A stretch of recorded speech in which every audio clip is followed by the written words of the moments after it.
Welcome to this installment of After the Sermon. This program is designed to take us deeper into the subject matter of the Sunday sermon. Time is limited on Sunday mornings, so these episodes will allow us to further explore the message God has prepared for us. Sunday morning sermons for Shining Light Baptist Church can be found by visiting our YouTube channel or our website at slbcmarion.org. Please join me as we begin today's episode with Pastor Gary Carr, expounding on the Sunday sermon for February 28, 2016.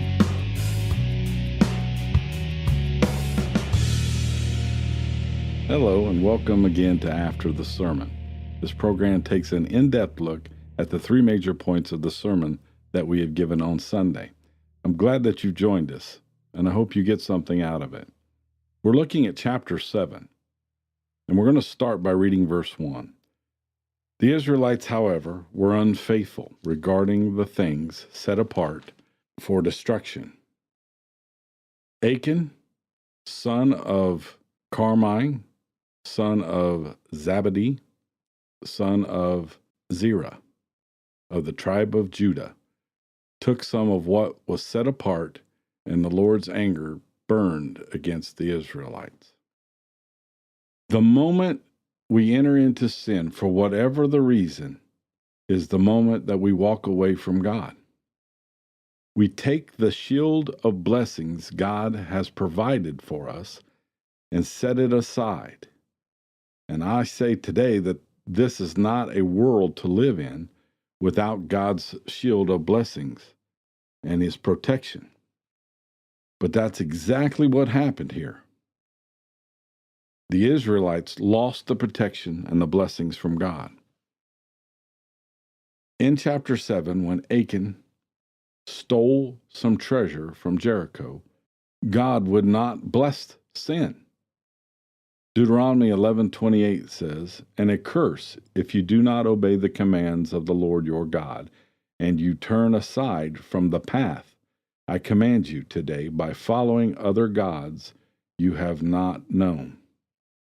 It is easy to fall into sin. Some of you are saying to me right now, that might be the case for some, but not for me.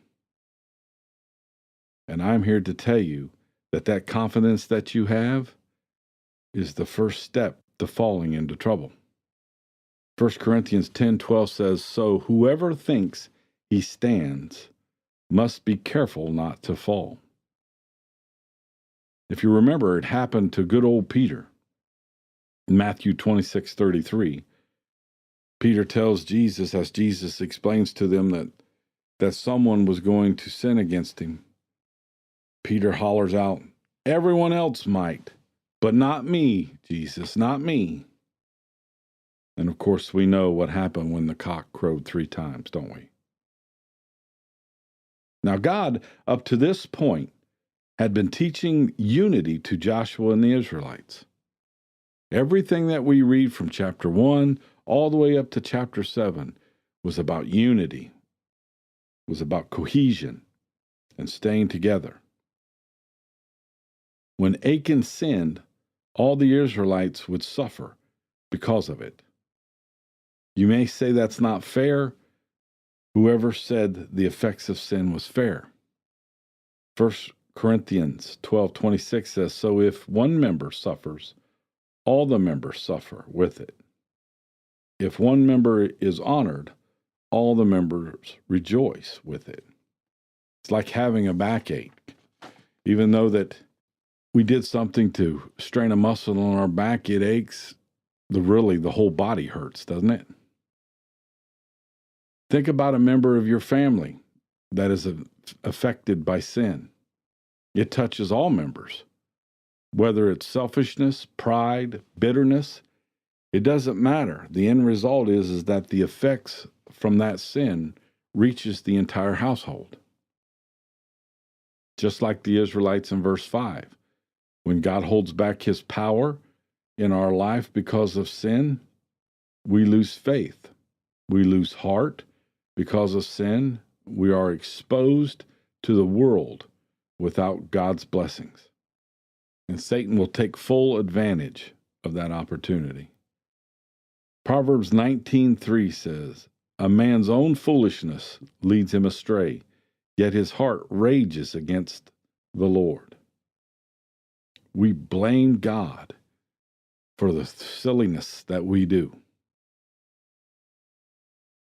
We choose voluntarily to walk away from God, to enter into sin, to give in to old nature, and yet we blame God because of it.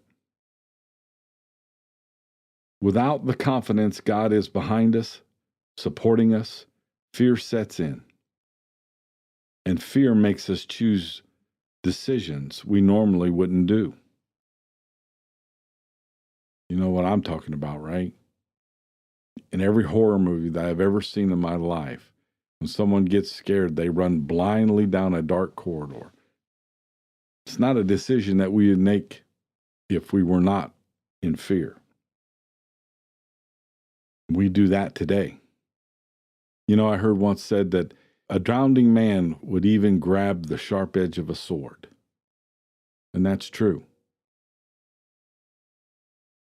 Let's take a look at verse 9 in chapter 7 of Joshua. This is Joshua speaking. When the Canaanites and all who live in the land hear about this, they will surround us and wipe out our name from the earth. Then what will you do about your great name? You have to understand the context of this. Joshua was worried. He was in fear because they had been beaten. And he was talking in a way that he normally wouldn't talk to God. But he was afraid. He was afraid of the Canaanites for the first time. That includes even the time that he was a spy for Moses. Not once do we see any fear of the Canaanites. But because of sin, because of this defeat, he was now afraid. He was now, for the first time, afraid of the Canaanites beating them. And that spooked him. Let's talk about the broken covenant that had happened. Promises to God.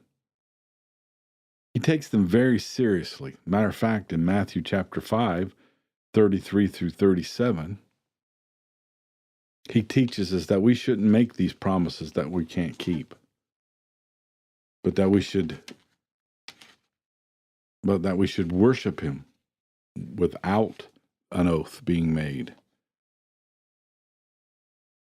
It reads this way: "Again, you have heard that it was said to our ancestors, 'You must not break your oath, but you must keep your oaths to the Lord.'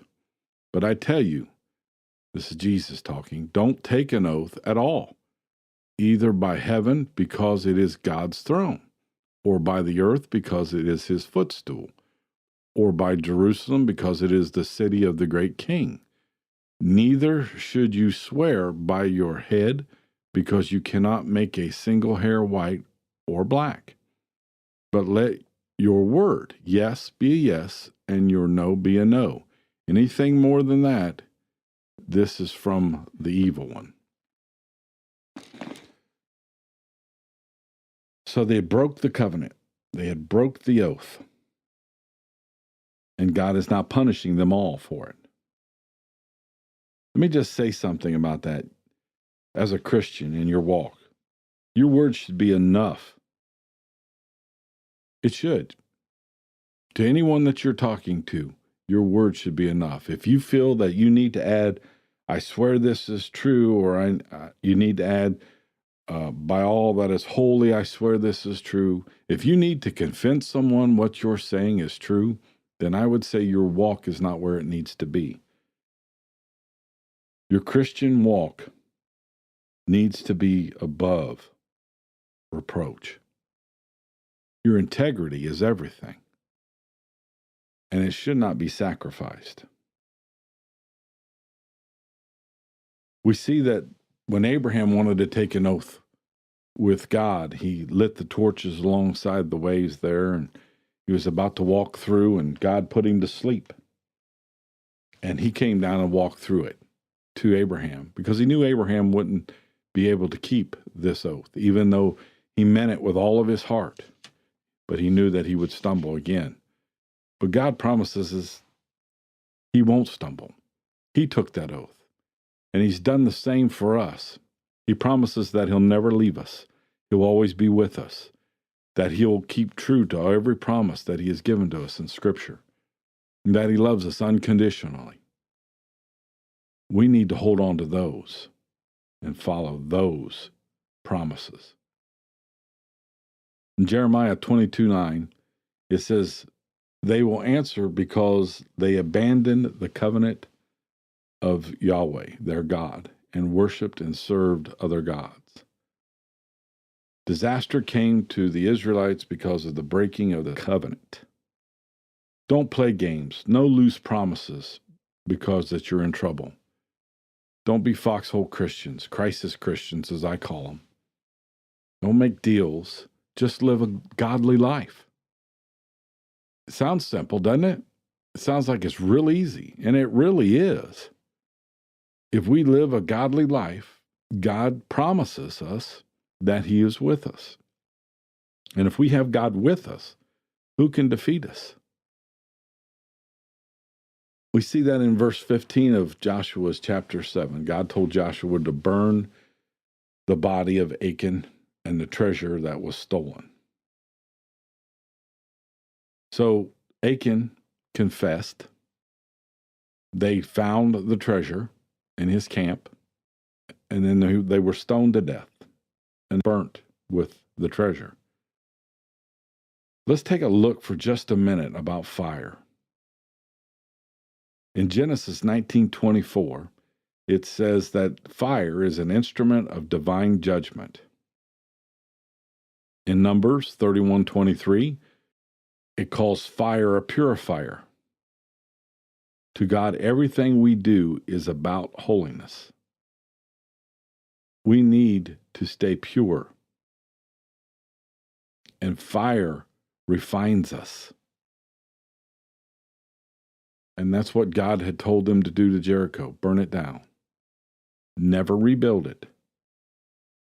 Burn it down. They did. You remember, right, that Joshua put a curse on any that would rebuild Jericho, that they would lose their first and last born if they rebuilt it, which we see in Kings, it happened. We are to be purified. Some of the things that we do in life, the tests and trials that we go through that make no sense to us, that we may ask why, we're not sure why we have to walk this road, is a purifying agent. That fire purifies us so that when we cross through that problem to the other side, we will have the confidence to help someone else through it. I often say our past is our resume for serving today. Everything that you'd went through before trains us to serve him today. And there are a lot of folks that are about to go through those certain things identical to what we did, that we can give them encouragement and help them through. In verse 26, God tells Joshua to put up a pile of rocks. God wants us to remember his guidance in our lives. He wants us to remember all the things that he has done for us to get us through the situations. We don't need to be Christians to ask God, what have you done for me lately? We need to be Christians to draw from the experiences, to remember the experiences, to draw from those experiences the strength to get through the newer ones. We need to worship our God for what he has done for us. That brings us to today. Where are you on your walk? Are you going through trials and tribulations? Have you forgotten all the experiences that God has gotten you through before? Have you forgotten the power that he has, the miracles that he has done in your life, the testimonies of all the times that you were hopeless and he got you through? One of the greatest things that we can do when we're going through these doubtful times, these darkened, discouraging times, is to remember how great our God is. How great our God is to us in the times that we had in the past. We need to bank on that same power that got us through those times in our life today. So put up little monuments, little memorials in your mind. Bookmark them for the rest of your life so that you can go back to them and you can see where God has blessed you. And that will get you through today. And don't be afraid to use your resume. Don't be afraid to draw from the strength of your past and help somebody in their future. Thank you for being with us tonight. I hope this has been a blessing for you as much as it has been a blessing for us bringing it to you. Join us again as we explore Joshua. Until then, God bless and good night. We'd like to thank you for joining us for today's episode. Please join us again next week as Pastor Carr continues to explore God's wisdom in the book of Joshua. Until then, good night, and may God bless you.